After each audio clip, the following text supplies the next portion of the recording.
Dobrý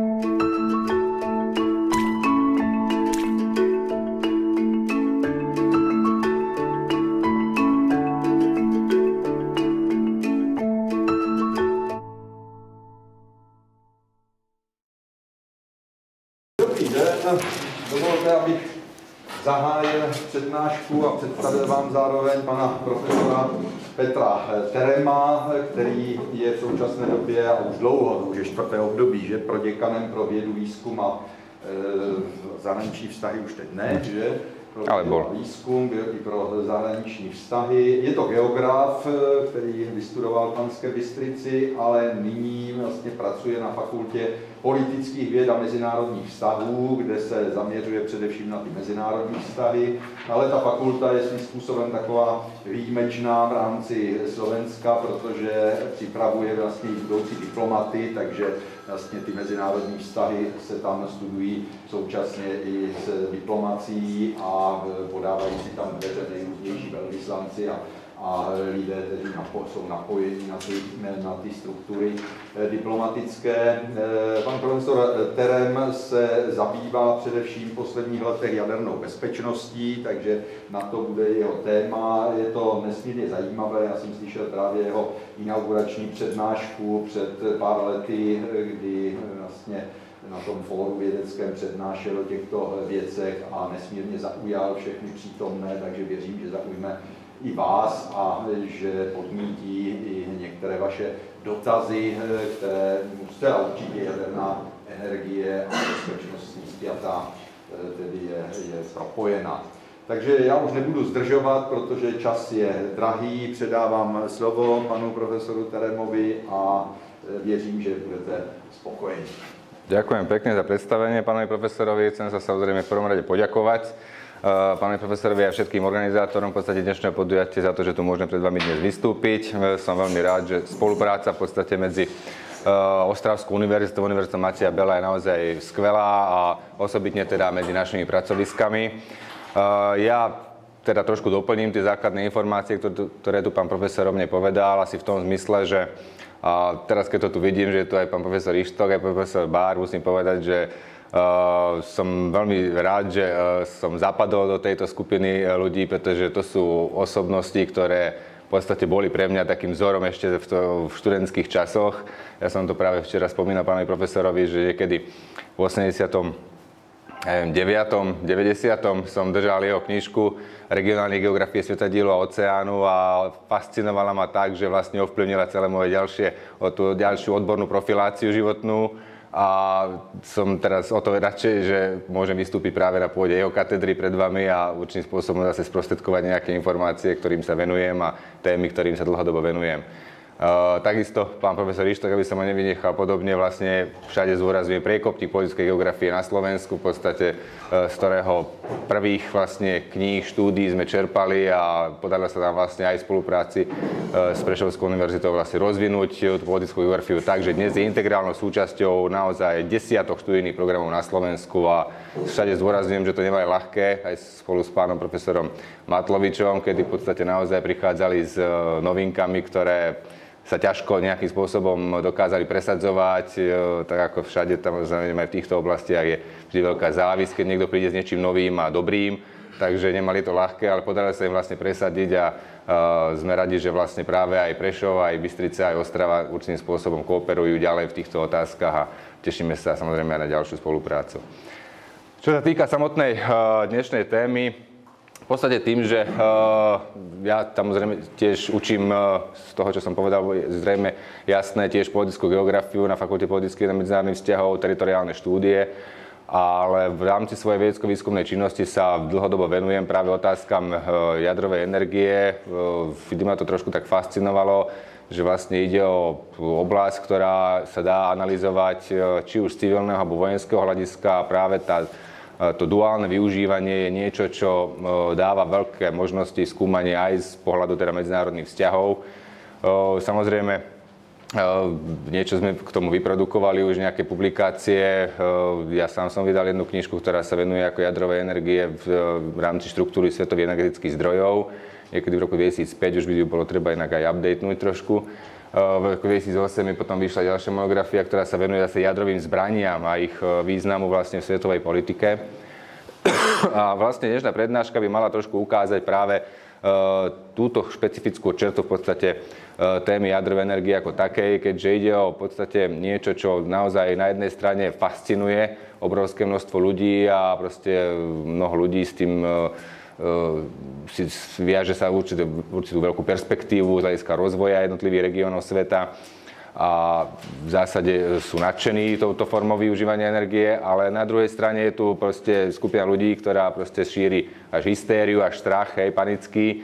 A je treba si povedať samozrejme, že celá táto téma nie je možné uchopiť ani bielo, ani čierno, že treba ju proste posudzovať trošku viac farebne.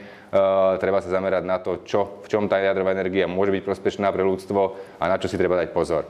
Takže tak nejak by mala byť vlastne postavená aj dnešná téma.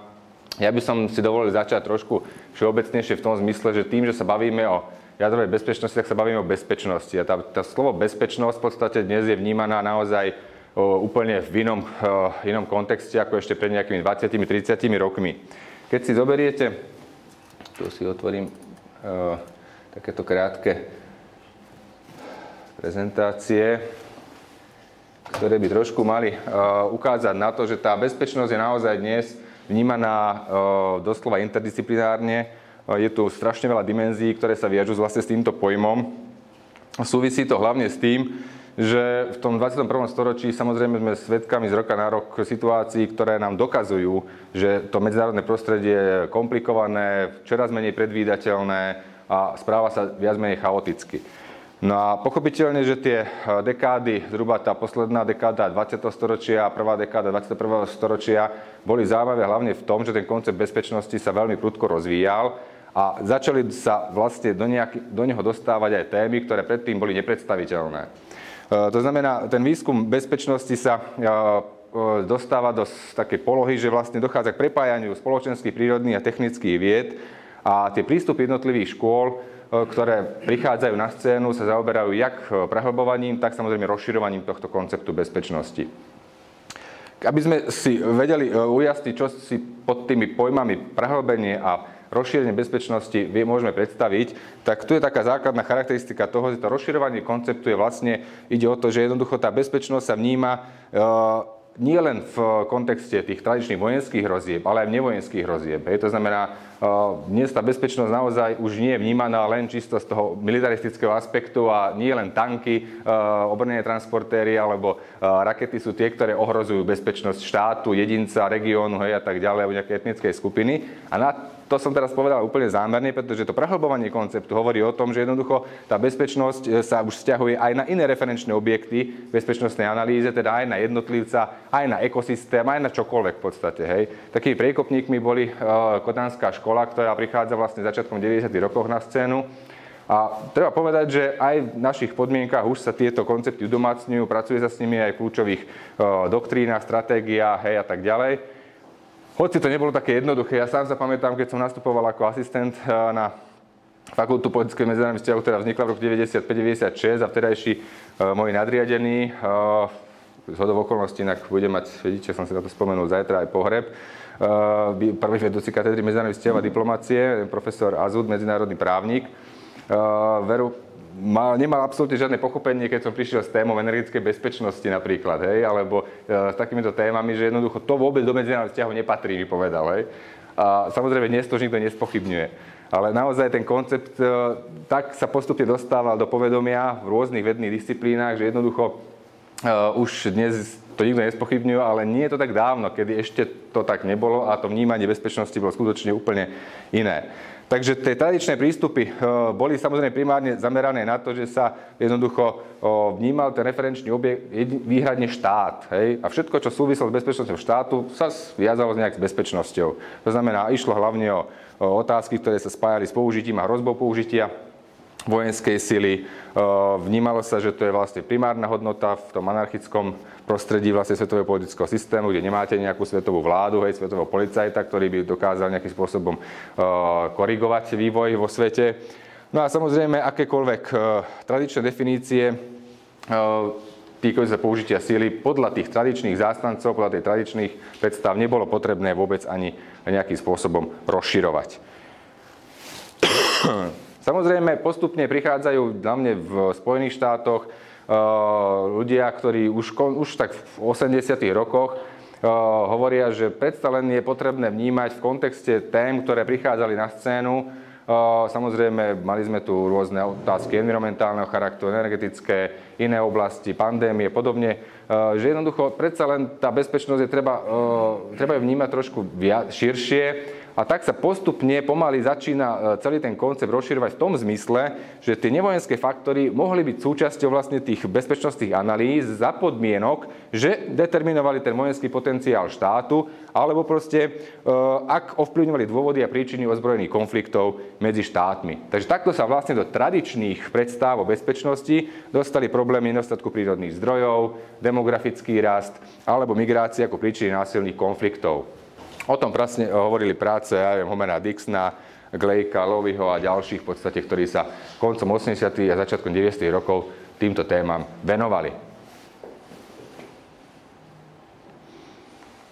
Potom prichádzajú hlavne tí, čo sú naozaj, by som povedal, tí najvplyvnejší, ako bol Ullmann, Matthewsová, Wiener, Crawfordová alebo ďalší, Grant, Tickner. No a samozrejme Kodanská škola, ktorá, treba povedať, je veľmi populárna v Európe, menej, povedzme, v Spojených štátoch, ale faktom je, že práve to použitie sektorového prístupu v rámci Kodanskej školy vytvorilo predpoklady na to, že tie hrozby sa bolo možné určiť v jednotlivých sektoroch. Oni vyčlenili ten politický, ekonomický, societárny, environmentálny sektor a v rámci neho v podstate potom bolo možné pracovať s analýzami, akým spôsobom vlastne na jednotlivé referenčné objekty vlastne pôsobia jednotlivé hrozby. Takže prichádza samozrejme z toho konštruktivistickej platformy, v zásade veľmi jednoducho povedané tým, že sa o bezpečnosti hovorí, sa bezpečnosť aj realizuje. Hej, aby som to tak veľmi, veľmi jednoducho povedal, pretože nie je cieľom dnešnej prednášky samozrejme sa rozprávať o konštruktivizme ako takom.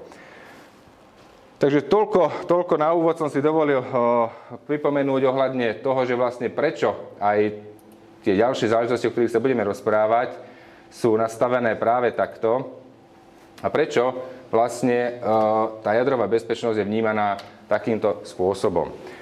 Pochopiteľne, skôr ako sa dostaneme opäť k samotnej téme jadrovej energie, je treba povedať, že priemyselná revolúcia, tak ju vnímame v tom 19. 20. storočí, sa odohrávala samozrejme také dlhé obdobie a tým pádom nezmenila iba spôsob, akým ten náš kultúrny okruh uspokojuje svoje potreby, ale znamenala predovšetkým utváranie nášho súčasného vzťahu k svetu, v ktorom žijeme.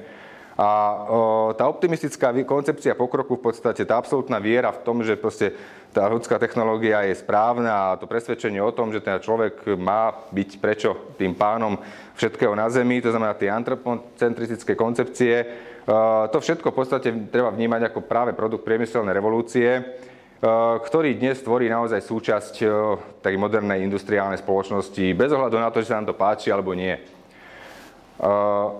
Pochopiteľne, sociológovia na základe práve takýchto východísk odvodili také 4 základné predpoklady súčasného západného svetonázoru, ktoré si môžete prečítať a ktoré v zásade hovoria o tom, že jednoducho ľudia si dokážu poradiť so všetkým. Hej? A že proste treba veriť proste v to, že jednoducho dejiny ľudstva sú dejinami pokroku, každý proste problém sa dá riešiť a preto proste sa pokrok nikdy nezastaví. A toto samozrejme potom ekológovia, upozorňujúc hlavne na niektoré dôsledky toho posledného predpokladu, rozvinuli do ďalších bodov. Máme ten posledný. A to v podstate, že všetky problémy sa dajú vyriešiť, všetky dokážu vyriešiť ľudia, mnohé dokáže zvládnuť technika alebo nejaké nové technológie. A keď pôjde naozaj do tuhého a bude nejaký veľký problém, tak v zásade vždy nájdeme vhodné riešenie skôr, než bude neskoro. Hej, a práve tento takýto optimistický prístup sa udomácnil pochopiteľne hlavne v tom najvyspelejšom svete, to znamená, mám na mysli Európu a Severnú Ameriku. A pochopiteľne tu zase treba niekde vidieť aj tú skutočnosť, že napriek tomu, že environmentálne otázky sa dostávajú čoraz viac do pozornosti od tých 60. 70. rokov. Však viete dobre, že prvá medzinárodná konferencia o životnom prostredí bola v Štokholme roku 1972, kedy sa vlastne právo na životné prostredie dostalo vlastne do systému základných ľudských práv. Hej. A v podstate vtedy vznikali strany zelených a bol taký boom, že proste treba všetko zamerať na to, aby sme sa odklonili od toho konzumného spôsobu života. No tak keď si pozriete štatistiky dnes, tak čo môžeme konštatovať? Jednoducho, že táto platforma sa neujala. Hej. Naopak, všetko to, čo sa vtedy kritizovalo ako negatívne, sa ďalej posilnilo. A tuto treba hľadať niekde možno práve vysvetlenie, netreba okolo toho príliš zbytočne a veľa rozmýšľať, že prečo. Jednoducho preto, lebo ten svetonázor, proste, ktorý sa utvára práve v tom prostredí západnej a severnej Ameriky, dokázal pretlačiť vlastne model spôsobu života, ktorý dnes je atraktívny, dá sa povedať, aj pre Afriku, aj pre Áziu, aj pre Ameriku. A tí ľudia proste v tom rozvojovom svete naozaj túžobne hľadia na tú televíziu, na tie seriály, ktoré prichádzajú z vyspelého sveta, že tak chcú žiť, hej, ako to tam vidia. Ako žijú, povedzme, americké stredné vrstvy, nemusíme chodiť ďaleko, aj v tomto priestore to vždy bolo vlastne vnímané tak, že tak, ako sme to videli v tých seriáloch, proste tak chceme žiť, proste chceme mať dom, záhradku, 2 autá, hej, a tak chceme chodiť na dobré dovolenky, chceme mať moderné vybavenie a tak ďalej. No ale my všetci vieme, samozrejme, že táto planéta pochopiteľne nie je dimenzovaná na to, aby také množstvo obyvateľov proste žilo takýmto štýlom. Takže pochopiteľne tu narážame na niečo, čo je asi základný problém, ktorý sa bude prejavovať inak v rôznych dimenziách. To znamená nie len v tom, že teda, či sme ochotní, či niečo ubrať vlastne z toho životného štandardu, ale on sa to bude prejavovať aj v politickej rovine, pretože tí politici, ktorí samozrejme presadzujú ten skôr konzumný štýl, tak tí väčšinou sú tí populárnejší, hej, a tí ostatní sú samozrejme niekde na okraji diania.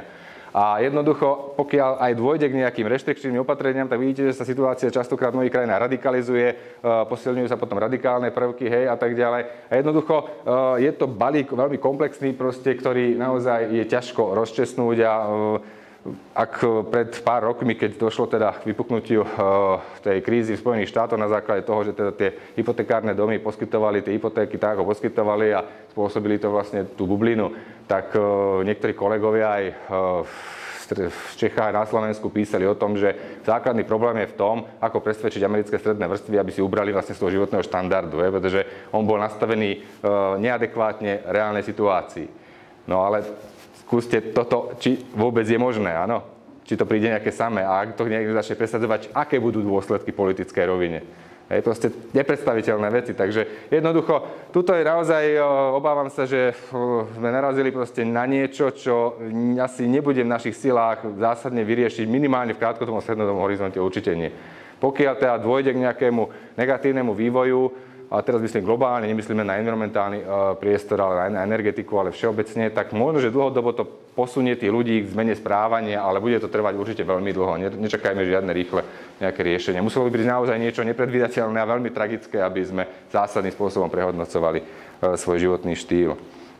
Takže vlastne podľa amerického sociológa Kettona, ktorý vlastne medzi prvými zaznamenal tú zmenu vo vzťahu ľudskej spoločnosti k prírodnému prostrediu, si práve tá nová situácia má vyžadovať nové paradigmy. Otázne je, že či v dnešnom svete takéto nové paradigmy sú životaschopné. Viete, paradigma, my to slovo používame naozaj veľmi často a v rôznych konotáciách. Prepáčte.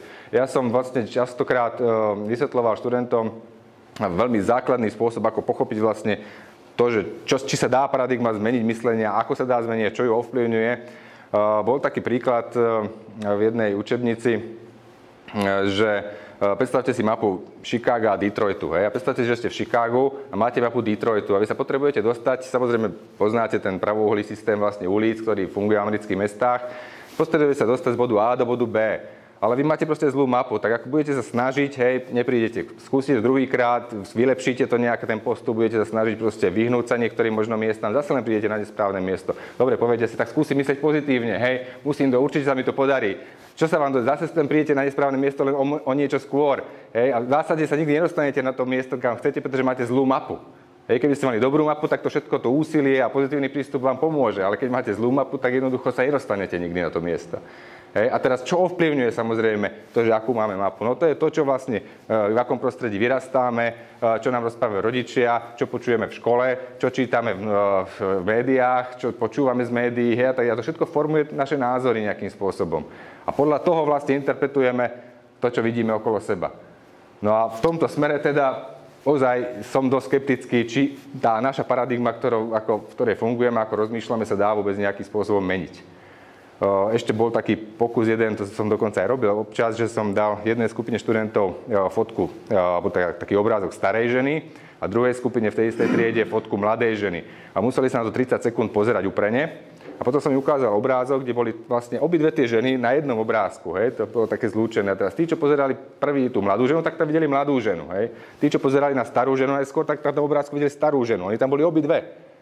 Ale tam bola ukážka toho, že ako to podmieňovanie, v podstate 30-sekundové, ovplyvní to, že pozerajú sa na ten istý obrázok, ale hodnotia ho na základe predchádzajúcej skúsenosti úplne inak. Hej, vidia tam niečo úplne iné. A to je práve ten príklad toho, že vlastne to, že akým spôsobom vnímame svet, záleží od toho, v akom prostredí sa vychovávame, alebo nás vychovávali nejakým spôsobom, o čom sa rozprávame, aký máme priateľov a čo všetko na nás vplýva. Takže toľko k tomuto vlastne, že áno, hovoríme o tom, je to potrebné, ale do akej miery je to aplikovateľné a tá zmena paradigmy vôbec reálna, to je otázne. Takže posúvame sa trošku zase bližšie k tej téme jadrovej bezpečnosti cez pojem energetická bezpečnosť. Opäť chcem poukázať na to, že pohľadu politologického, medzinárodných vzťahov, geografického, ekonomického, futurológov, environmentalistov stále môžeme vnímať určitým spôsobom tento pojem a vyhodnocovať stále niečo iné. Hej. O tom je tá téma je naozaj veľmi vďačná, hej, pre výskum. Takže sami vidíte, že každý ten odbor určitým spôsobom vníma niečo iné a samozrejme aj zdôrazňuje určité iné súvislosti. Samozrejme, my ak chceme teda postihnúť tieto problémy, tak nemali by sme sa zamerať práve na parciálny výskum z toho alebo oného pohľadu, ale práve jednoducho vidíme, že tá interdisciplinarita a vlastne ten prístup k energetickej bezpečnosti a témam, ktoré s nimi súvisia, sa nedá vlastne obsiahnuť bez toho, že by sme neaplikovali viacero prístupov jednotlivých vedných odborov. Inak sa nám v podstate podstata môže stratiť. Takže ako vlastne sa formuje koncept environmentálnej energetickej bezpečnosti? Veľmi stručne, tak ako to máte na tom slide, to znamená práve ropná kríza v 73., potom v 79. určitým spôsobom nastúlila tieto otázky. Nemusím asi zdôrazňovať príčiny, hej, či už to bola Jomkipurská vojna, alebo potom zmena pomeru síl v Iráne. Určite viedli samozrejme k prehodnocovaniu mnohých energetických stratégií v západoeurópskych štátoch. Nás sa to veľmi nedotklo, keďže sme mali stabilné vlastne kontrakty, ktoré na jednej strane sa mohli zdať vtedy výhodné, že sme boli mimo týchto dosahov, na druhej strane z dlhodobého hľadiska sa ukázalo, že tie adaptačné procesy tu nenastali, hej, a procesy, ktoré boli zamerané na zefektívnenie využívania energetických surovín. A Slovensko napríklad ešte pred pár rokmi malo 2,5-násobok energetickej náročnosti na jednotku produktu oproti priemeru OECD. Hej. Takže to je vlastne dôsledok práve tej izolácie. No a fakticky práve v 80. rokoch dochádza potom k rastu významu environmentálnej bezpečnosti, v kontexte teda problémov, ktoré boli, ozónová vrstva a tak ďalej. No a v 90. rokoch samozrejme potom už dochádza práve k prepojeniu jednotlivých týchto pojmov a práve tomu rozširovaniu konceptu bezpečnosti, ktorý sa výrazne začína zaoberať práve tou energetickou a environmentálnou dimenziou. A práve potom energetická bezpečnosť sa určitým spôsobom spája hlavne s týmito tromi hrozbami. To znamená ekonomická samozrejme stránka, rast cien, pochopiteľne otázka dodávok vybraných energetických surovín a problémy, ktoré vyvoláva ohrozenie či už také, ktoré máme dosah, to znamená politické, alebo nad ktoré nemáme dosah, to znamená prírodné katastrofy. No a problematika vyčerpávania, ktorá tu je samozrejme desiatky rokov ako téma, tiež sa ju dá obsiahnuť z viacerých hľadísk. Tým sa dostávame samozrejme k samotnému pojmu, ktorý som si dovolil teda vám priblížiť takýmto spôsobom, pretože chcem tým ukázať, že si netreba pliesť pojmy security a safety v odbornej literatúre, kde vlastne ten safety, to je vlastne pojem, ktorý sa skôr zaoberá tou technickým aspektom energetickej bezpečnosti, hej, a nie je to bezpečnosťou tak, ako sme o nej doteraz rozprávali. Takže pochopiteľne, že tá stála dostupnosť za ceny priateľné, pochopiteľne pre všetkých spotrebiteľov, rešpektujú samozrejme životné prostredie a smerujú k udržateľnému rozvoju, pričom mnohé definície, ktoré pridávajú ešte aj aspekt zachovania politickej nezávislosti, je to, čo vlastne napĺňa ten pojem energetickej bezpečnosti ako taký.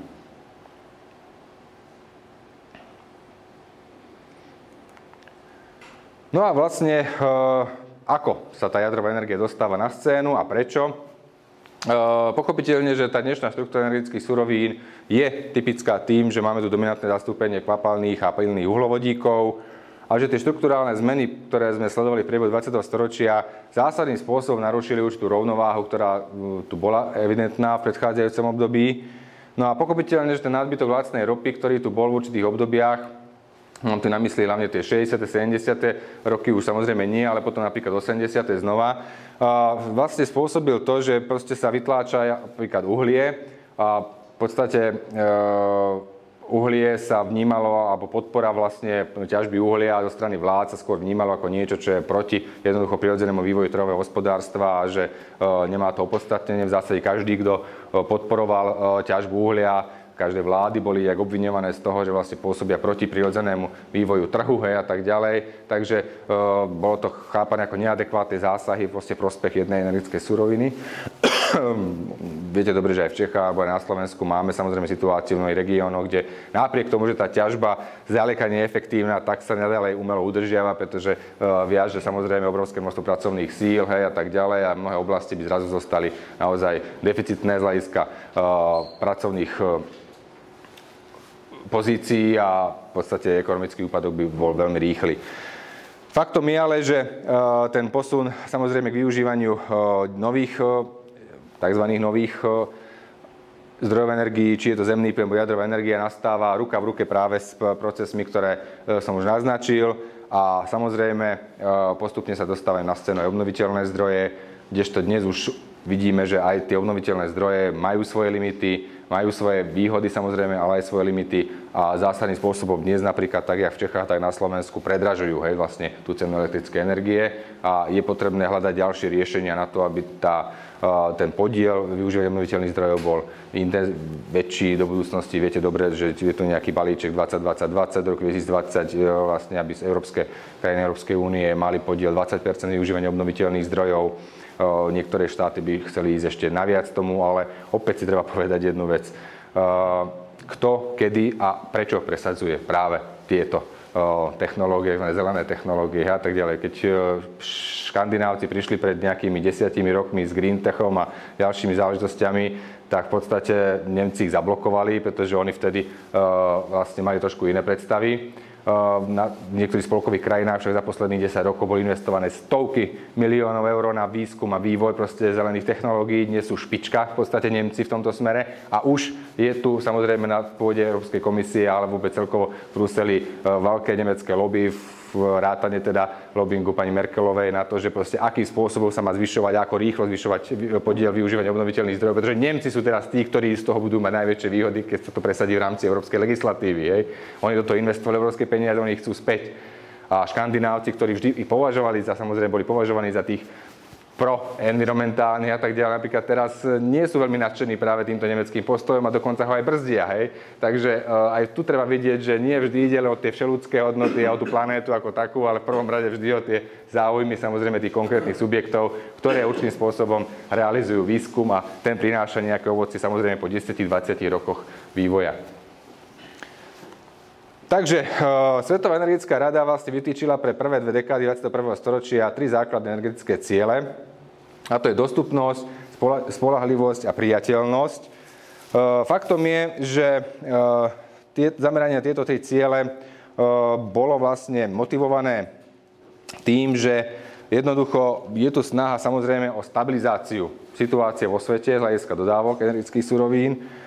Je tu snaha vytvoriť nejaký rámec pre podnikanie v tejto oblasti. A samozrejme, pochopiteľne prirodzené to, čo všade vidíme od 87. odkedy vznikla koncepcia trvalodržateľného rozvoja, to znamená práve ten koncept udržateľného rozvoja integrovať do všetkých vlastne stratégií a politík, tak pochopiteľne v tomto kontexte práve tá dostupnosť, spoľahlivosť a priateľnosť sa považuje ako mimoriadne dôležitá. Tá dostupnosť samozrejme znamená zabezpečenie energetických služieb pre všetkých, samozrejme aj vrátanie takých, ktoré sa musí platiť. Spoľahlivo samozrejme zahŕňa tú nepretržitosť vlastne energetických dodávok, nepretržitosť zásobovania energie, hlavne v 21. storočí samozrejme má zásadný význam. No a priateľnosť sa týka ekologických cieľov a postojov verejnej mienky.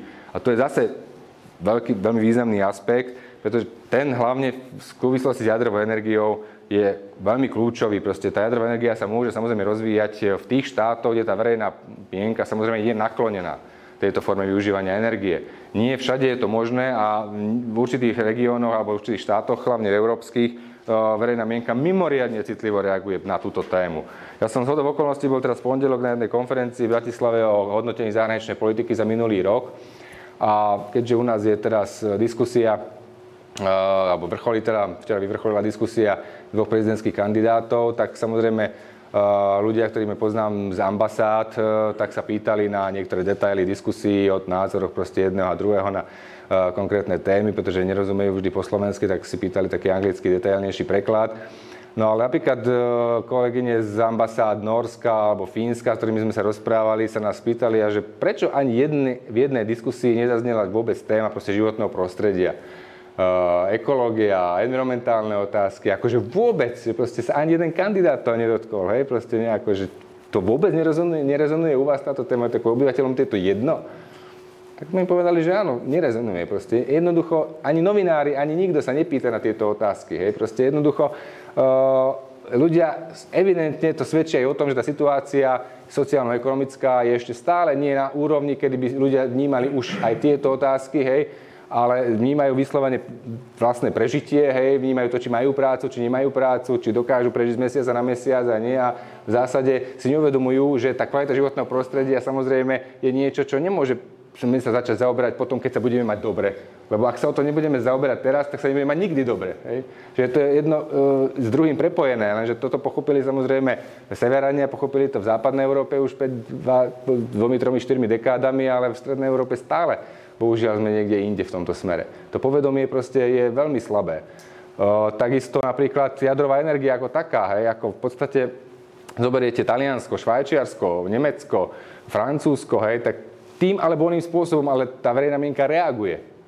Neviem ako v Čechách, priznám sa, že to nejak nesledujem podrobne, a na Slovensku vyslovene je projadrová lobby tak silná, že tá verejná mienka je úplne spracovaná, že tam sú naozaj minimálne negatívne ohlasy na využívanie jadrovej energie na Slovensku. A ak, tak väčšinu ľudia, ktorí sú nadviazaní nejako na Greenpeace, hej. To je celé. Ale akákoľvek takáto diskusia proste absentuje. Jednoducho to sa berie ako hotový fakt. Ľuďom to dáva prácu v tých regiónoch, hej, sú na to naviazané mnohé spoločnosti, firmy, hej, a tak ďalej. Tie jadrové elektrárne samozrejme aj robia nejakú takú proekonomickú a prosociálnu politiku samozrejme v tých regiónoch, takže tam to majú viac menej zabezpečené. A keďže konkrétne momentálne teda vládnuci Smer a aj predtým v podstate v roku 2006-2010 bol financovaný viac menej práve to jadrovou lobby a netajil sa tým, že jeho programom ekonomickom je preferencia tohto druhu energie pred inými, čomu sa napríklad predchádzajúce vlády pravicové bránili vždy, či už vláda v roku 98, 2002 alebo 2002-2006 deklarovala, že nevidí dôvod, prečo by mala preferovať jeden druh energie pred iným nejakým spôsobom, tak vláda proste Smeru vždy jasne deklarovala, že áno, jadrová energia je tá, ktorá by mala mať určité privilegované postavenie. Takže toto je niečo, čo vlastne ukazuje, že tá verejná mienka proste môže byť určitým spôsobom manipulovaná, ale manipulovaná je úspešne v tom, že teda absolútne chýba nejaká diskusia, ktorá by posunula možno. Dokonca každý, kto začína hovoriť na Slovensku len o využívaní obnoviteľných zdrojov, okamžite obviňovaný z toho, že ide proti jadrovej energii. Hej. Čo už aj Francúzi pochopili, že to vôbec nemusí ísť proti sebe, dokonca sami Francúzi vyhlásili, ktorí najviac využívajú, myslím, že 75% jadrovej elektrické energie je vyrábaný v jadrových elektrárniach, že však nevidia problém v tom, že by zvyšných tých 20% zhruba bolo práve z obnoviteľných zdrojov. Takže nemusí to ísť proti sebe, môže to ísť vedľa seba pekne a samozrejme na Slovensku toto stále ako keby ešte v tých diskusiách chýba. Proste ako náhle sa niekto postaví k obnoviteľným zdrojom pozitívne, tak už je vlastne považovaný za nepriateľa štátu pomaly. Aj.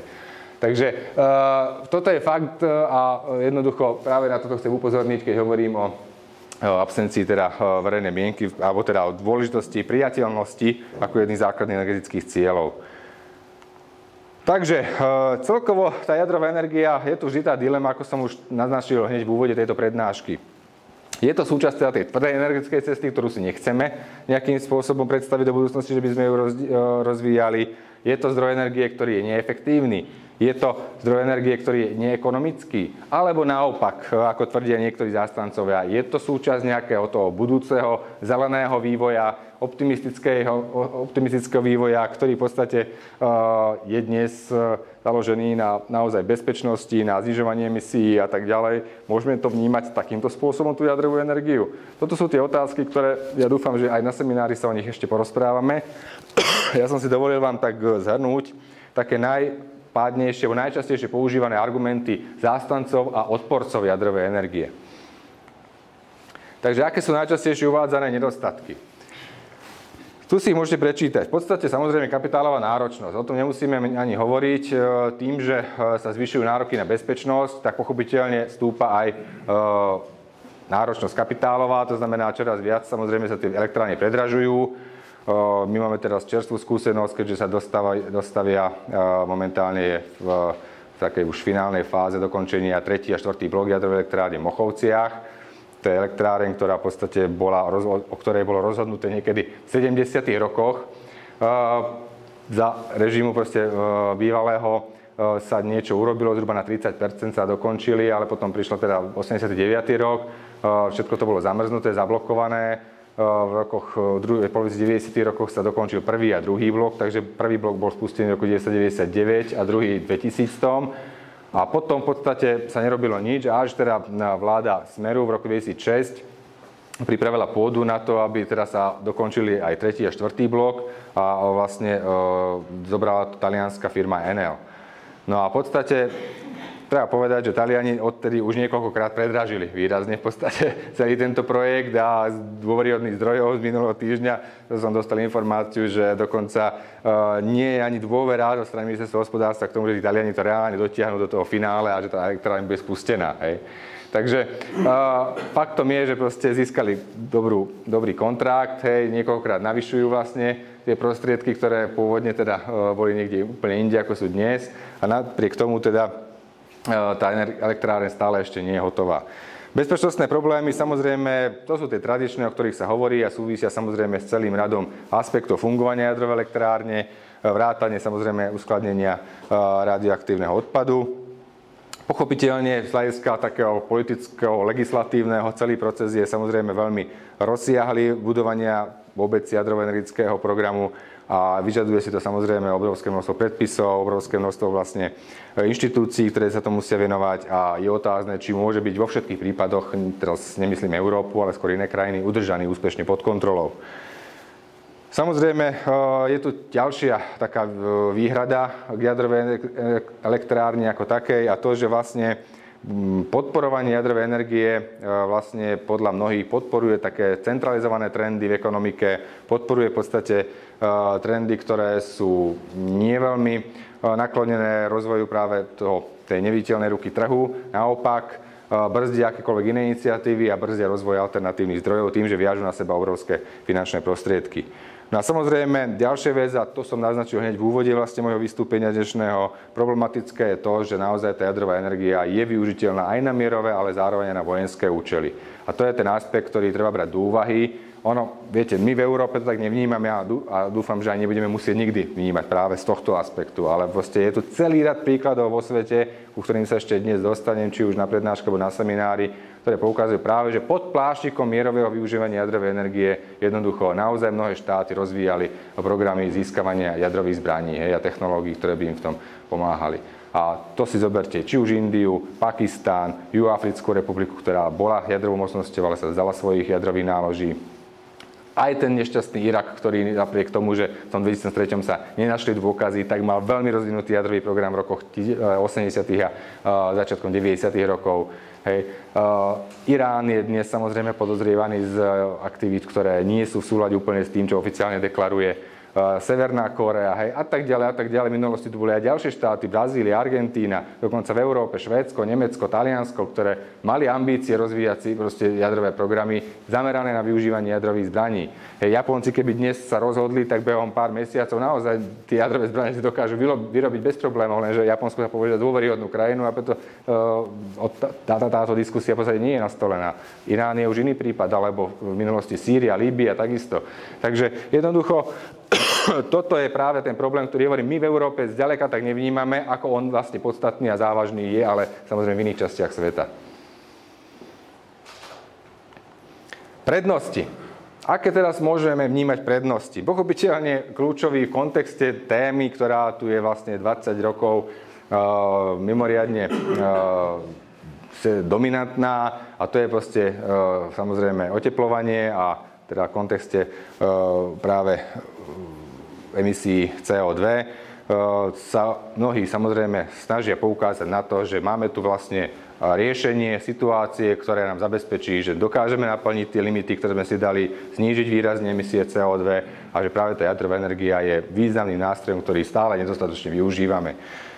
Pochopiteľne vzhľadom na dostupnosť uránu je to potenciál, ktorý má na 100 rokov v podstate zabezpečené, a teraz nehovorím o ďalších proste scenároch, ktoré sú založené na nových objavoch, výskume, vývoji, reaktor ITER, hej, a podobne.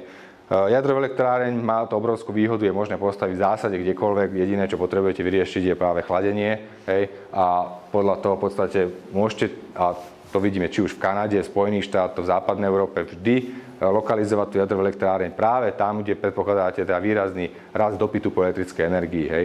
Takže odpadajú tie straty, povedzme, z transportu vlastne tej elektrickej energie na dlhé nejaké stovky kilometrov, hej, a podobne. Takže toto je naozaj veľká výhoda a od toho si sľubujú práve rozvojové krajiny veľa, že sa zavedú vlastne elektrickú energiu aj do oblastí, kde teda dlhodobo je práve deficit pokrytia elektrickou energiou. Takže rozvojové krajiny naozaj nevidia alternatívu, ako zabezpečiť tú elektrickú energiu v týchto oblastiach. Čína, desiatky miliónov ľudí v Číne ešte nemá prístup k elektrickej energii, v Indii podobne. Hej. A práve od tohto si sľubujú skutočne veľký posun vpred, to znamená lokalizovať a budovať tie jadrové elektrárne práve v týchto regiónoch. Dostupnosť zdrojov paliva som už spomínal, no a samozrejme to, že tá ekonomická stabilita jadrovej elektrárny nie je ovplyvňovaná na rozdiel od iných zdrojov tými výkyvmi na svetových trhoch. To je samozrejme určite veľká výhoda, ktorá umožňuje určitým spôsobom predvídať ten vývoj a aj dokázať odhadnúť určitú stabilitu do budúcnosti. Ako vlastne sa formuje vlastne tá problematika zvyšovania jadrovej bezpečnosti, ako vlastne sa pracuje s verejnou mienkou, aby tá jadrová energia bola dôveryhodným zdrojom. Tuto samozrejme je potrebné si uvedomiť, že to, že vlastne jadrová bezpečnosť je témou, ktorá určitým spôsobom rezonovala hlavne v 80. rokoch, súvisí samozrejme s kauzami, ktoré možno poznáte a určite ste o nich počuli, či to bola havária v 3 Mile Islande v Spojených štátoch v 79. alebo ten nešťastný Černobyl v 86. Prípadne ďalšie nejaké parciálne problémy, ktoré sa vyskytli v jadrových elektrárniach, samozrejme zvýšili pozornosť verejnej mienky v západoeurópskych krajinách a aj v Spojených štátoch. Ale faktom je, že v tých 50. rokoch treba povedať, že tu bolo obrovské nadšenie jadrovou energiou. Či zoberiete Eisenhowerov program Atom for Peace, hej, ktorý mal vlastne ukázať, že to bol, treba povedať inak, taký program, ktorý mal vlastne zabezpečiť prístupnosť jadrových technológií pre široké, alebo veľký počet štátov, tisíce odborníkov bolo vyškolených v Spojených štátoch. Proste Američania sa chceli ukázať ako good guys, proste, ktorí jednoducho oni poskytnú tie výhody nových technológií proste celému svetu. Bola to reakcia na úspešný pokus vlastne neutrónovej bomby v sovietskom zväze vtedajšom a proste Američania chceli vymedziť proti Sovietom a teda ukázať, že oni sú tí, ktorí práve tú jadrovú energiu chcú využívať výhradne na mierové účely, ale samozrejme chceli tým získať pod kontrolu tým, že vytvorí takú medzinárodnú komisiu pre využívanie atomovej energie, kde by jednotlivé štáty dobrovoľne dávali zhruba tretinu svojich štiepných materiálov a tie by bolo potom možné využiť v rozvojovom svete, tak chceli mať vlastne pod kontrolou ten pohyb štiepných materiálov aj v 50. rokoch. Takže bola to taká iniciatíva, ktorá nakoniec jednak viedla aj k vytvoreniu agentúry, Medzinárodnej agentúry pre atomovú energiu.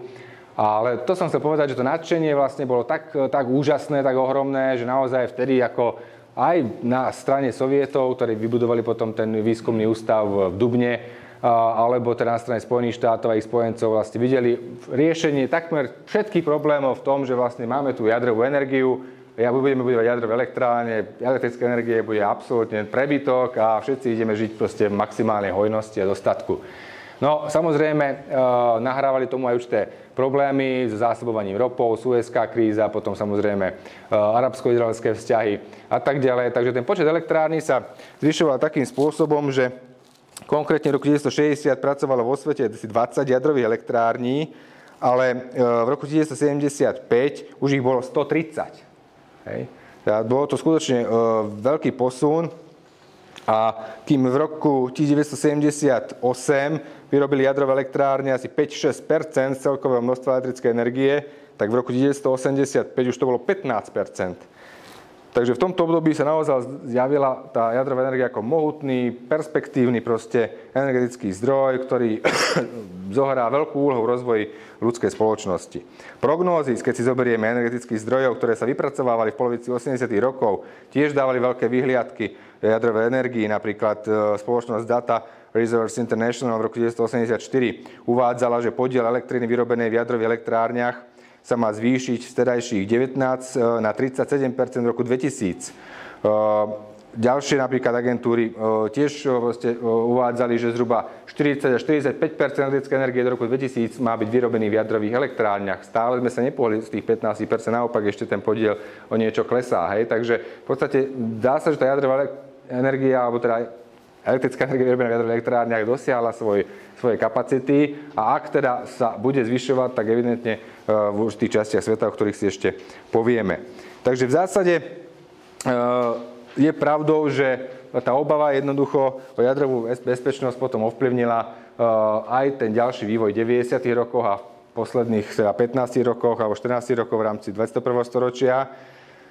V zásade Agenda 2000, ktorá vlastne vyzýva k zvyšovaniu jadrovej bezpečnosti, prišla s takou prvou rozsiahlejšou, veľmi konkrétnou analýzou situácie v krajinách strednej a východnej Európy. Samozrejme, tie politické zmeny, ktoré tu nastali koncom 80. 90. rokov, tak tie samozrejme výrazným spôsobom ovplyvnili nazeranie západu na to, že ako ďalej v tomto regióne. A práve tie reaktory boli rozdelené do troch skupín. Prvú skupinu tvorili tie reaktory generácie VVR 440, 230 a RBMK. Tie reaktory RBMK, to sú vlastne grafitomoderované reaktory, to vlastne grafitomoderovaný typ s palivom a chladiacou vodou, proste takých tlakových trubiciach. Je veľmi diskutovaným a vychádza z konštrukcie vlastne vyvinutej pre výrobu vojenského plutónia. Takže v podstate, aj keď je priateľne stabilný v operačnom výkone, tak menej ako 20% výkon je permanentne nestabilný a tak došlo aj ku katastrofe v Černobyle napríklad. V230 vlastne nemá akúsi takú izoláciu v tom západnom slova zmysle, nie je vybavená zabezpečovacími zariadeniami pre zadržiavanie radioaktivity v prípade bežných nehôd a Agenda 2000 v podstate usúdila, že ekonomicky nie je možné dosiahnuť akceptovateľný štandard a tieto typy reaktorov musia byť zatvorené. Druhú skupinu tvoria reaktory druhej generácie, VVR 213 a VVR 1000. A práve Agenda 2000 konštatovala, že u týchto reaktorov je možné vlastne ekonomicky dosiahnuť medzinárodné bezpečnostné štandardy. Opatrenia však musia byť implementované veľmi rýchlo a týkalo sa to 7 reaktorov v 4 krajinách. No a tretiu skupinu tvorili západné reaktory, kde Agenda 2000 vyzývala práve na monitoring a hodnotenie pravidelné, aby bolo zabezpečené, že bezpečnostne vyhovujú príslušným štandardom.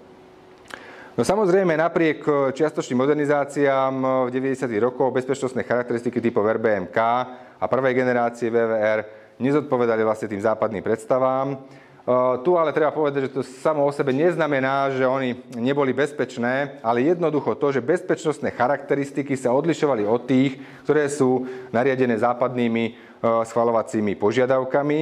A Európska únia vyžadovala od kandidátskych krajín, aby sa zatvorili po určitom dohodnutom čase, avšak skôr ako končí ich konštrukčná životnosť. Takže v emotívnej diskusii začiatkom 90. rokov tie západné bezpečnostné štandardy boli považované za nespochybniteľné meradlo. V skutočnosti však takéto niečo neexistovalo. Dodnes neexistuje proste nejaký štandard. Západný bezpečnostný štandard, to je slovo, ktoré používajú novinári, ale ono reálne nemá opodstatnenie. Hej. Vlastne ide samozrejme o rozdiely v kultúre bezpečnosti. Jednoducho, následne dochádza k samitu G7 v Mníchove, už teraz znova budeme hovoriť o G7, že už nie G8, jeden čas sme hovorili. Faktom je, že G7 v Mníchove, ktorá bola vlastne z iniciatívy Nemecka v júni 92, zrealizované toto podujatie, odsúhlasila taký multilaterálny akčný program pre zvyšovanie bezpečnosti všetkých reaktorov sovietskej konštrukcie v strednej a východnej Európe. Dva závery z tohto stretnutia boli veľmi kľúčové pre osud jadrovej elektrárny v strednej a východnej Európe a to, že podpora na krátkodobé vylepšenia dvoch typov reaktorov bude podmienená záväzkom, že tieto budú zatvorené len čo to bude možné. V podstate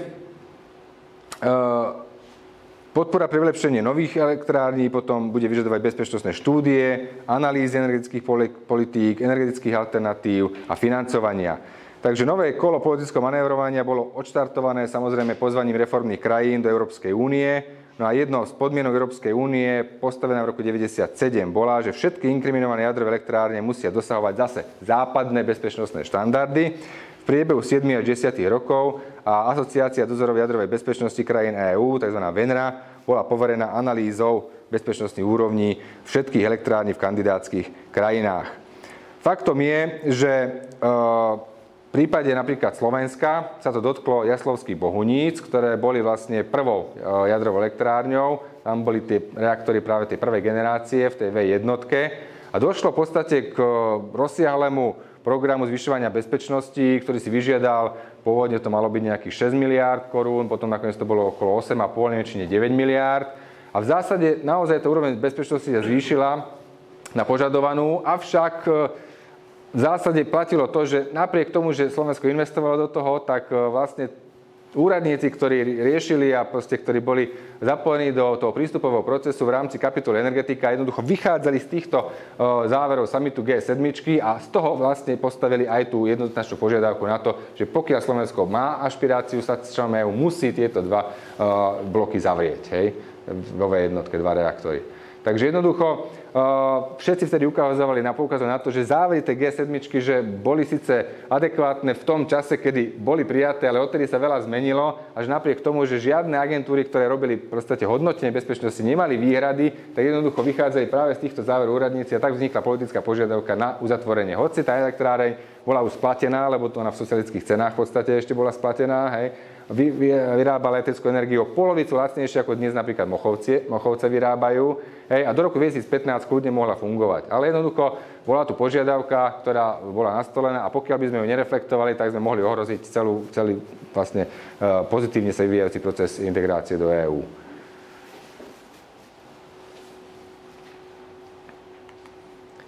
Takže tuto to máte, to, čo som spomínal. Hej, to znamená VENRA, to je tá asociácia dozorov jadrovej bezpečnosti, bola poverená analýzou. No a potom v roku 2000 vlastne publikovala Európska komisia dokument, v ktorom vyzývala vlastne naozaj k nestrannej takej diskusii o jadrovej energii, vyzdvihla v podstate príspevok jadrovej energetiky, bezpečnosti dodávok, k obmedzeniu emisí skleníkových plynov. Tá zelená kniha konštatovala, že ten príspevok jadrovej energie v tom strednodobom horizonte by mal byť predmetom analýzy bez toho, že by sa vynechal nejaký element v tejto diskusii a z hľadiska Európskej komisie musí byť budúcnosť jadrovej energie posudzovaná v kontexte teda želateľného zaistenia zásobovania redukcie skleníkových emisí a trvalého rozvoja. Takže v zásade sme tu videli pomerne priaznivý postoj zo strany Bruselu, a Brusel sa vyhýbal naozaj a vyhýba tomu, aby jednoznačne sa vyjadroval k tomu, či jadrová energia áno alebo nie. V zásade to necháva na rozhodnutie národných orgánov.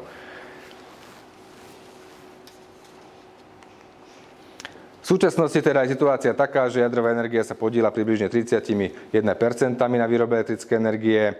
V podstate to, čo tam teraz mám napísané, to sa týka toho obdobia, o ktorom hovorím, to znamená prelomu 20. 21. storočia.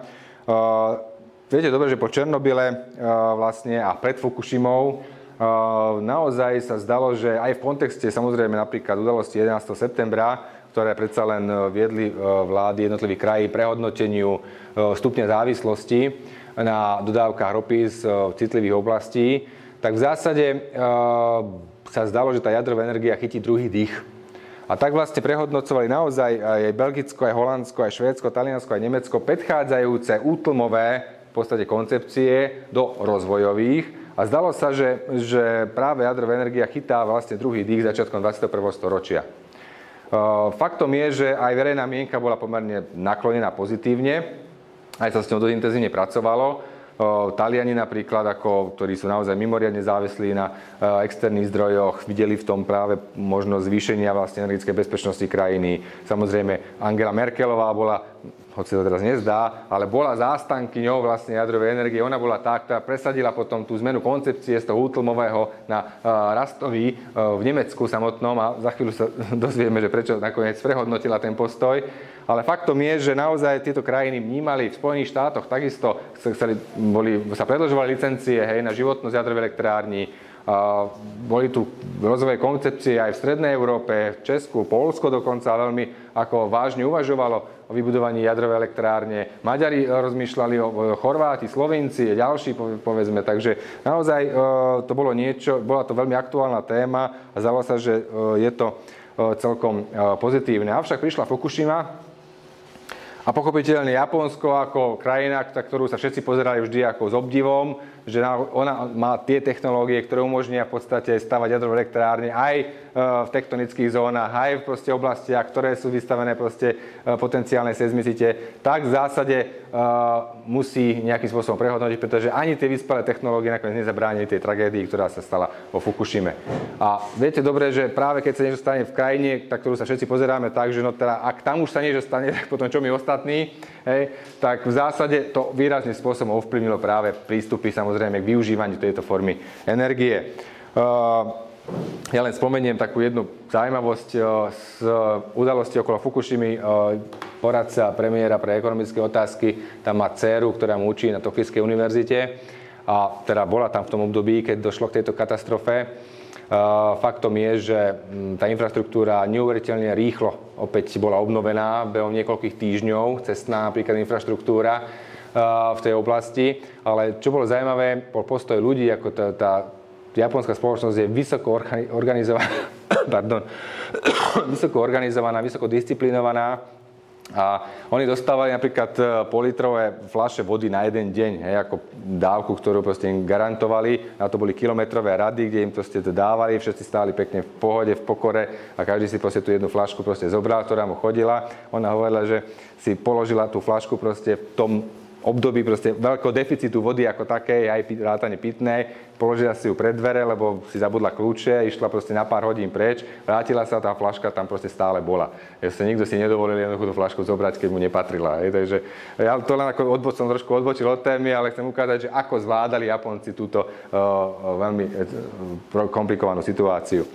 No a samozrejme reakciou krajín bolo, že začali prehodnocovať predtým projadrové programy. V Taliansku sa uskutočnilo referendum znova, ktoré v podstate ukázalo, že predsa tá verejnosť nie je naklonená tejto forme energie a tým pádom vlastne, aj keď Berlusconi, prípadne niektorí ministri ešte nejakým spôsobom zvažovali nejaké možnosti, ale predsa len potom už toto samozrejme nemohli nejakým spôsobom prekonať.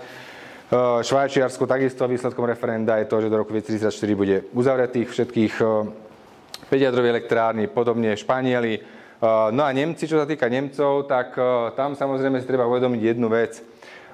Nemecko sa dosť zásadným spôsobom samozrejme javilo ako krajina, ktorá by mala byť tým motorom vlastne vývoja jadrovo-energetického sektora ako takého. Ale faktom je, že Nemci prijali veľmi citlivo v podstate celú tú záležitosť vo Fukushime Naviac situácia v krajine bola komplikovaná trošku aj politicky a Angela Merkelová, ako som hovoril, patrila medzi zástancov jadrovej energie, čo sa však odstrkadlovalo a prieskumy verejnej mienky to ukazovali, aj prieskumy, ktoré si CDU realizovala, že postupne tým práve ako trvá na tej podpore, tak stráca v podstate ako CDU ako celkovo medzi voličmi. A keď skončila v jednotlivých voľbách v podstate na dosť nelichotivých miestach, dokonca aj strana Zelených ju začala určitým spôsobom prebíjať, tak v podstate v niektorých spolkových štátoch, keď sa CDU umiestnila až na 3. mieste a bolo jasné, že väčšina Nemcov naprieč politickým spektrom proste podporuje čo najskôršie odstavenie jadrových reaktorov, tak zmena politiky Merkelovej bola, treba povedať, existenčnou nevyhnutnosťou vlastne pre budúce politické ambície kresťanských demokratov. Hej. Takže faktom je, že to postupné odstavovanie je vlastne reakcia na ten obrovský tlak verejnej mienky a bolo to vlastne vyhodnotené hlavne politicky. Samozrejme, že kritici vyčítajú, že vlastne Nemci, niekde som to mal poznačené, že to je vlastne environmentálny vandalizmus, to niektorí nazvali proste, že útlom jadrovej energie, v kontexte samozrejme naplnenia ambícií, znižovania skleníkových plynov a podobne. Ale faktom je, že bolo to vyhodnotené zásadne politicky a teda to politické rozhodnutie sa odzrkadlilo práve v tom, že teda to Nemecko sa dostalo do pozície, ktoré proste ukazuje iné alternatívy, ktoré by mohli byť priateľné, ale zase môžu byť inšpiratívne do budúcnosti pre mnohé iné krajiny.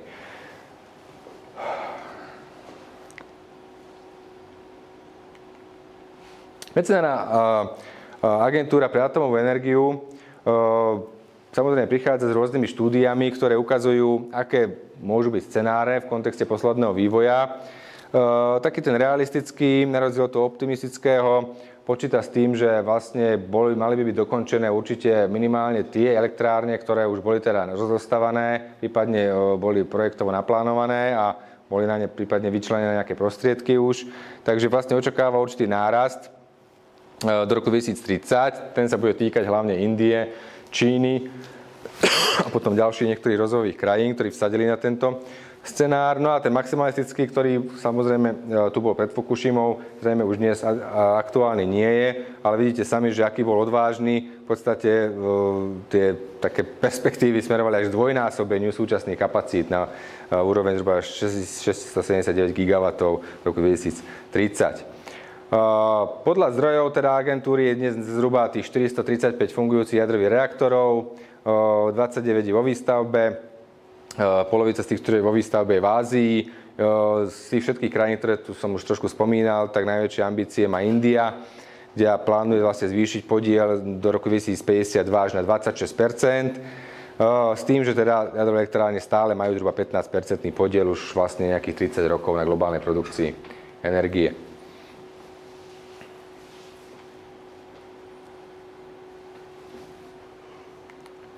No a pochopiteľne v kontexte udalosti vo Fukushime bolo treba nejakým spôsobom reagovať, ako vlastne zabezpečiť tú bezpečnosť do budúcnosti a vyvarovať sa podobných scenárov.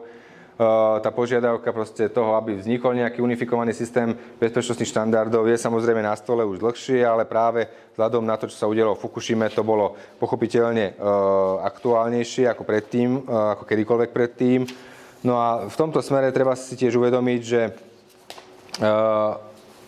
je tu taká diskusia, ktorá hovorí o tom, že by sa mali vlastne postupne vytvoriť nejaké, to, čo sa nazývalo západné bezpečnostné štandardy, ktoré reálne neboli. Išlo o to, že samozrejme tým, že sa v určitom priestore, mám tým na mysli teda priestor západoeurópskych krajín, rozvíjala kontinuálne jadrová energia, tak vznikli určité skúsenosti, ktoré sa odovzdávali, hej, a v zásade sa vytvorilo niečo, čo bolo spoločné pre tú kultúru bezpečnosti, ale nedá sa povedať, že by boli jasne definované, čo je západný bezpečnostný štandard. Takto to nikdy nebolo, takže tí, ktorí o tom rozprávali, tak vlastne v zásade nevedeli, o čom hovoria. A na druhej strane po Fukushime o to silnejšie bola nastavená požiadavka na to, aby sa niečo takéto sformovalo. A faktom je, že v rámci MAE bol určitý konsenzus vyspelých krajín vrátane Ruskej federácie, aby tieto vlastne štandardy mali aj samozrejme svoju váhu tým, že jednoducho bude vynutiteľné ich dodržiavanie. Tomu sa ale postavili rozvojové krajiny, ktoré jednoducho v tom videli zase nejaký nástroj proste nejakého neokolonializmu, proste nástroj, akým si zase vyspelé krajiny vytvárajú priestor na zasahovanie do záležitosti tých rozvojových krajín.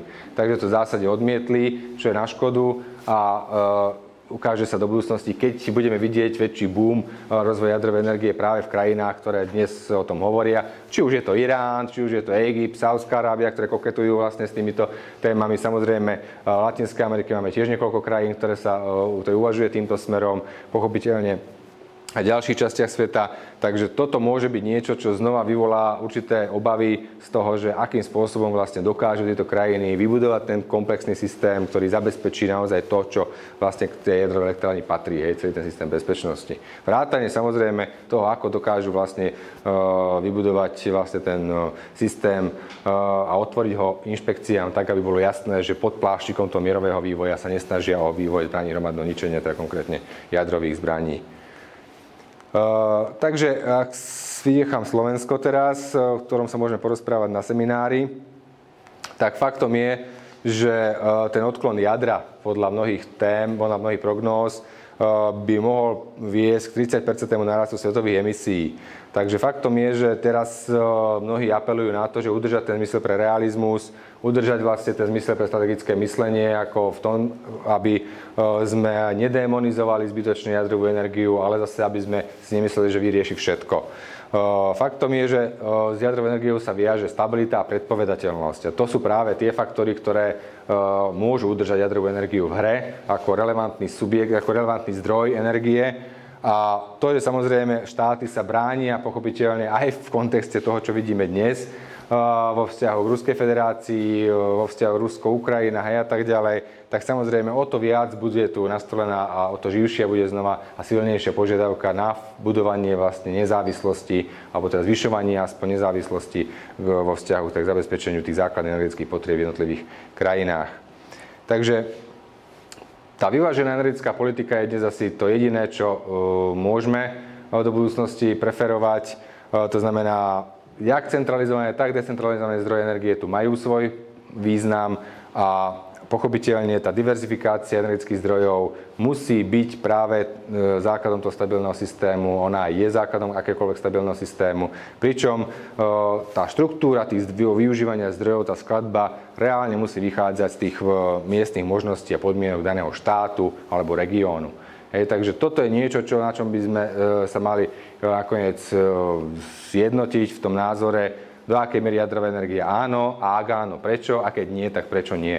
Jednoducho vyhodnotiť tie plusy a mínusy, vyhodnotiť tie prínosy a riziká, samozrejme, ktoré sú viazané, ale nedá sa to robiť všeobecne. Svet nie je proste jednoliatý celok, má svoje osobitosti, každý región, každý štát má svoju históriu, má svoje režimy, ktoré sú viac alebo menej dôveryhodné a treba pristupovať teda prípad ku prípadu a vyhodnocovať ich samozrejme tak, aby sme minimalizovali všetky riziká s tým spojené.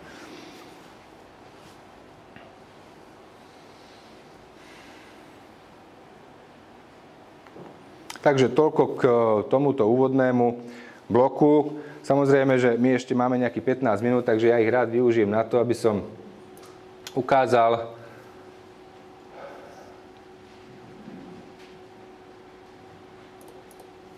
práve tú stránku, o ktorej som vysvetľoval, to znamená tú trošku rizikovú problematiku šírenia a nešírenia jadrových zbraní, ktoré bohužiaľ teda súvisí práve s týmto zdrojom energie, keďže som spomínal, že teda tie obrovské ambície, tie obrovské predpovede, ktoré sa viazali z využívania jadrovej energie, sú pochopiteľne bohužiaľ aj prinášajú mnohé riziká v oblasti bezpečnosti pre svet ako taký. Toto je vlastne moja pôvodne habilitačná prednáška, ktorá si myslím, že splní potreby pre túto prednášku. Ja som spomínal ten prejav Eisenhowera v 53., ktorý bol skutočne taký prelomový v tom, že ukázal teda tú ochotu zdieľať vyspelé technológie zo strany Spojených štátov vo vzťahu k iným krajinám a samozrejme určitým spôsobom si získať aj kontrolu nad samozrejme pohybom štiepných materiálov. Pochopiteľne, že Eisenhower zdôrazňoval, že tá jadrová energia ponúka obrovské možnosti do budúcnosti a že vlastne rozvojový svet by mal toto reflektovať. Tie atómy premiér mali dva aspekty. Pochopiteľne prvý bol, že mali byť tie výhody technológií, ktoré sa ukázali ako spoľahlivé, sprístupniť mnohým krajinám. A potom samozrejme bola tu predstava, že Američania a budúce jadrové mocnosti tým vlastne získajú kontrolu nad použitím tejto energie a relatívne v podstate budú mať aj možnosť kontrolovať to, že či tá alebo ona krajina bude schopná a bude mať záujem vyrábať jadrové zbranie a ako by to mohli vlastne tieto mocnosti tomu zabrániť. Takže toto samozrejme sa viazalo práve s tým programom Atómy premiér. Samozrejme Sovieti prišli so svojím konceptom, ktorý bol samozrejme zase prispôsobený na ich záujmy.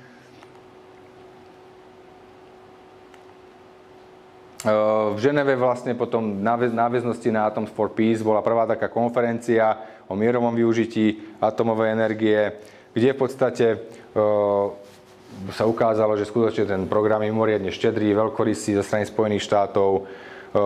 Tam sa sľubovali naozaj reaktory krajinám, ako sami vidíte, od Pakistanu až cez Brazíliu až po Južnú Afriku.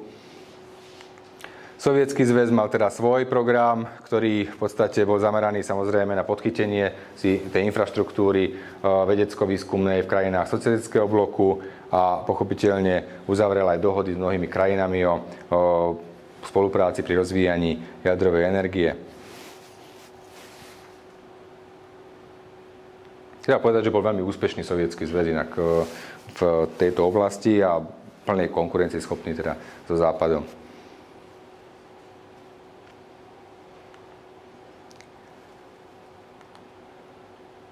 No a samozrejme, tretí svet reagoval pozitívne. Už potom neskôr vysvetlil, že prečo. Ale faktom je, že čo sa týka takej industrializácie, tak v nej videli naozaj taký odrazový mostík proste do ako keby druhej vlny industrializácie, spriemyselňovania týchto krajín. Proste dostať sa k technológiám, za ktorých by za iných okolností nemali prístup a využiť ich samozrejme pre rýchly rozvoj vlastných krajín. Takže jak Pakistan, tak India boli práve tými krajinami, ktoré asi najpozitívnejšie reagovali. Vzhľadom na tento vývoj potom sa nehal počuť aj prezident Kennedy, ktorý povedal, že osobne má strašne predstava, že v roku 1970, ak nebudeme úspešní, miesto dnešných 4 bude až 10 jadrových mocností, v roku 1975 možno 15 alebo 20. A teda vzhľadom na túto situáciu povedal, že jednoducho sa desí predstaví, že by prezident Spojených štátov v 70 rokoch musel fungovať vo svete, kde bude 15, 20, 25 krajín vlastníkov jadrových zbraní. Hej. To znamená, na jednej strane proste tu bol Eisenhower s tou štedrou politikou, ale potom aj neskôr vysvetlil, že v podstate keby mu niektorí, ako napríklad Oppenheimer alebo ďalší, boli a oni mu aj poslali nejaké memoranda, ale keby možno bol pozornejšie čítal, tak by zistil, že aké sú s tým spojené riziká. Dokonca Američania už vtedy varovali, že v podstate aj menej učebnicový typ bomby, ako ktorý vyžaduje určité vysokoobohatený urán alebo plutónium, tak je možné využiť. To znamená, ukázali, že vlastne aj s menej obohateným uránom je možné vytvoriť pomerne účinnú bombu, aj keď samozrejme nie až tak účinnú ako s tým vysokoobohateným uránom, tak dokonca urobili aj testy, ktoré ukázali, že to je reálne. Tak keby mal túto informáciu Eisenhower, tak samozrejme by asi neprišiel s tým programom Atom for Peace.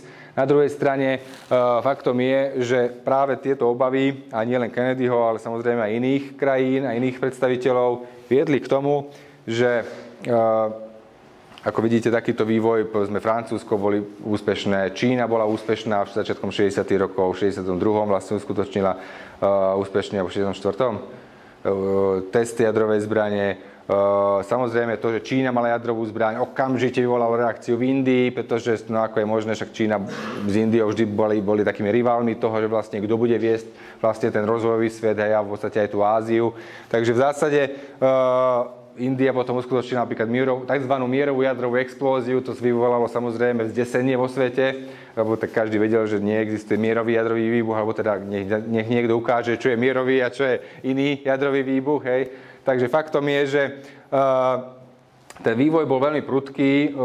Konkrétne teda India a Pakistan v 1998 deklarovali oficiálne štatút jadrových mocností. India urobila v 98. sériu 5 jadrových výbuchov, následne Pakistan urobil samozrejme, keďže rivalita medzi Indiou a Pakistanom bola vždy mimoriadne silná. Dokonca Pakistan tu urobil tak, že úspešne realizoval 5 jadrových testov 28. mája. Hej, a následne v podstate ešte odvadí na to ešte jeden, akože máme naviac, hej, vyslovene propagandisticky. Hej, v podstate urobil ešte 6. jadrový test naviac, pretože India urobila len 5. Takže faktom je, že začiatku 80. rokov v podstate sa hovorilo o nejakých 18 krajinách, ktoré by mohli mať možnosť alebo ambície vybudovať jadrové zbranie. Budete prekvapení, ale medzi nich napríklad bola zaradená Jugoslávia, a ešte za Tita, Líbia, Egypt, Nigéria, Juhoafrická republika, Argentína, Brazília, Čile, Mexiko boli definované ako krajiny, ktoré majú mať takýto potenciál v Latinskej Amerike. Z ázijských štátov to bolo Sýria, Irak, Saudská Arábia, Irán, Izrael, Pakistan, India, Tajvan a Južná Kórea. Treba povedať, že Tajvan a Južná Kórea len pod tlakom, veľmi silným tlakom Spojených štátov sa vzdali týchto ambícií. Hej. Podobne napríklad Juhoafrická republika získala v 70. rokoch 6 jadrových zbraní, avšak keďže sa chcela reintegrovať za Frederika de Klerka v podstate do medzinárodného spoločenstva, viete, že tam boli tie reformy, ktoré potom viedli vlastne k zrúteniu systému apartheidu, tak v podstate tie jadrové zbranie boli prekážkou na reintegráciu Juhoafrickej republiky vlastne do medzinárodných štruktúr, takže oni sa ich vzdali, likvidovali všetky jadrové zariadenia, ktoré súviseli a potom podpísali zmluvu o nešírení jadrových zbraní, potom pozvali inšpektorov, ktorí keď prišli, tak našli síce nejaké stopy, ale v zásade už bolo všetko vybavené a tá zmluva nikdy nie je retroaktívna, to znamená aj do budúcnosti. Takže vyhli sa tým cirkusom, ktoré by sa absolvoval napríklad Saddam Hussein. Takže jednoducho, oni to veľmi elegantne vybavili a v podstate, ale aj to je otázka, viete, že ten režim bol v medzinárodnej izolácii, napriek tomu dokázal proste získať tie technológie, vybudovať ich. Bola tam taká tajná sieť spolupracujúcich inštitúcií s Izraelom a s Nemeckom, ktoré akože veľmi prospeli africkému jadrovému programu napríklad.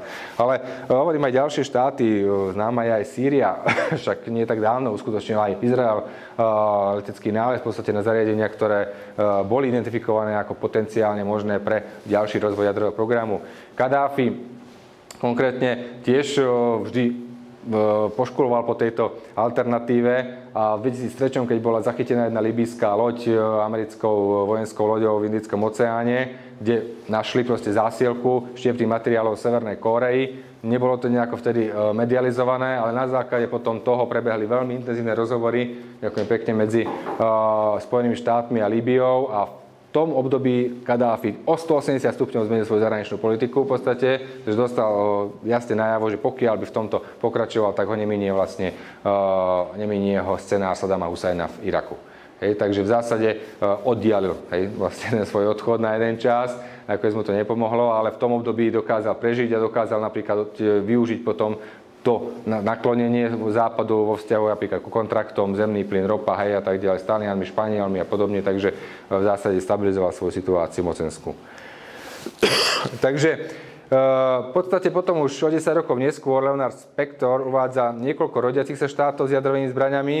Ten zoznam je už trošku iný, avšak podobný, kde vlastne naozaj začiatkom 90 rokov Izrael ako oficiálne teda akceptovaná, aj keď je oficiálne nedeklarovaná jadrová mocnosť. Pakistan, samozrejme, Južná Afrika, Líbia, Brazília, Argentína, Irak, Irán, Severná Kórea, Tajvan. Opäť vidíte sami, že už dnes vieme vyhodnotiť, čo z toho vlastne sa podarilo zabrzdiť a čo nie. V každom prípade bol tu veľmi významný nový trend v 90. rokoch, ktorý bol takto identifikovaný, proste zrod potenciálnych jadrových veľmocí s hlboko zakorenenou nenávisťou voči Spojeným štátom. A to bolo niečo nové. To bolo niečo, čo sa objavilo práve v tých 90. rokoch a bolo to treba začať samozrejme riešiť na tej medzinárodnej scéne. No a tak v podstate len týmto chcem deklarovať, aké sú súvislosti medzi mierovým programom a vojenským programom. David Bergman, bývalý predseda Komisie pre atómovú energiu Izraela, jeho citát: je veľmi dôležité pochopiť, že vývojom využitia atómovej energie pre mierové využitie dosiahnete možnosť vyrábať jadrové zbranie. Neexistujú dve atómové energie, existuje len jedna.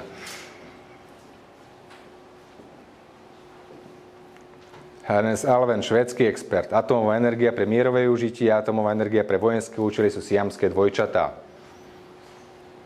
No a tretí, Edward Teller, Šírenie jadrových zbraní sa stane neodvratnou skutočnosťou, ak nenájdeme lepšie riešenie medzinárodných problémov, ktoré sú na obzore.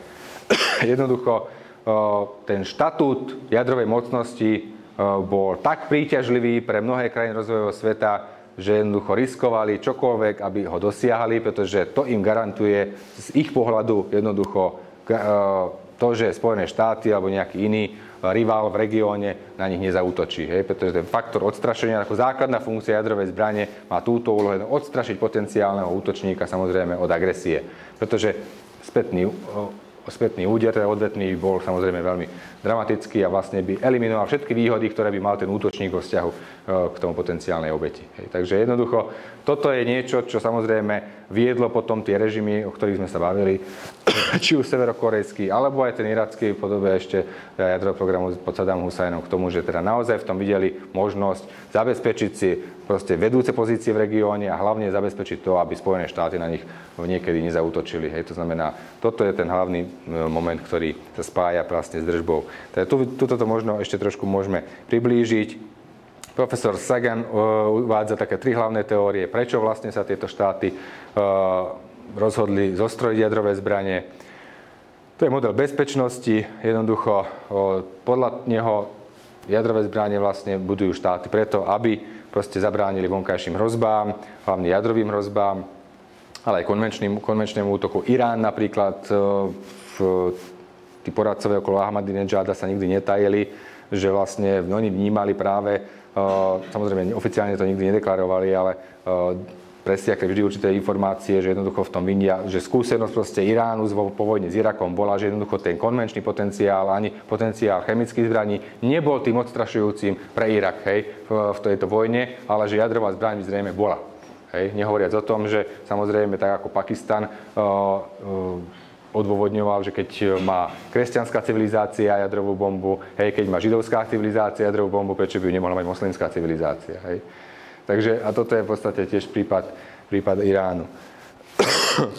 Takže druhý model, to je ten model vnútroštátny, to znamená, je to určitý nástroj na presadzovanie samozrejme miestnych vnútroštátnych byrokratických záujmov, konkrétne napríklad tá generalita, alebo teda tá generácia, ktorá sa dostala k moci pri Ahmadinejadovi, si uvedomovala, že má práve takú možnosť jednoducho smerom dovnútra vyslať signál, že oni sú tí, ktorí zabezpečia vlastne ten jadrový potenciál Iránu. Oni sú tí, ktorí zabezpečia vlastne to, že na Irán nikdy nezaútočí, a bolo to signál smerom dovnútra krajiny.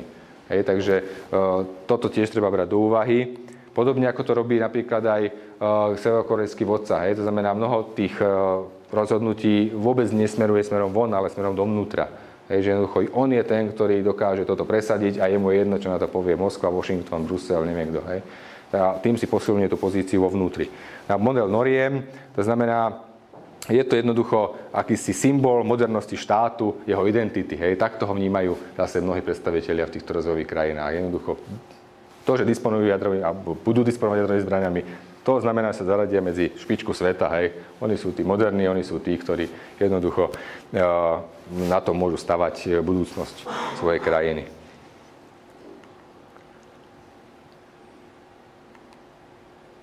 No a samozrejme, aké sú názory na tieto motivačné faktory, a týmto by sme skončili túto časť. To znamená, keď cítia samozrejme tieto krajiny hrozbu zo strany jadrových štátov, väčšmi sa obávajú útoku s použitím konvenčných síl ako jadrovej zbrane.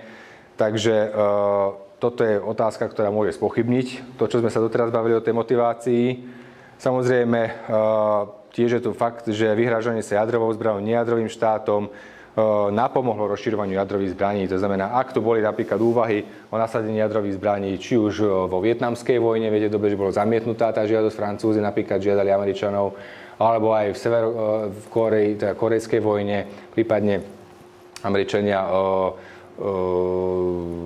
odmietli samozrejme, ale bola tam určitá diskusia aj v prípade krízy v tajvanskej úžine, tak v zásade tieto momenty napomohli. Je to ako Bushova doktrína darebáckych štátov, vyhlásená vlastne po útokoch 11. septembra, vlastne viedla k prehodnoteniu severokorejčanov vlastne k tomu, že jednoducho tá rámcová dohoda, ktorá bola 1994. podpísaná, sa nebude uplatňovať a že ďalej pokračovali vo vývoji jadrových zbraní a ešte ho posilnili vďaka tomu, že sa cítili byť ohrození. To znamená, keďže prišla politika, ktorá oficiálne ohlásila proste, že snahou americkej zahraničnej politiky je zmena režimov v Severnej Kórei, Líbii, Iraku, hej, a tak ďalej, tak samozrejme tieto režimy reagovali týmto spôsobom. Tak o to viac sa musíme snažiť o to získať niečo, na čo môžeme stavať a čo odstraší potenciálneho nepriateľa od zaútočenia na našu krajinu. A tá jadrová zbraň sa ukázala ako jedna z týchto možností.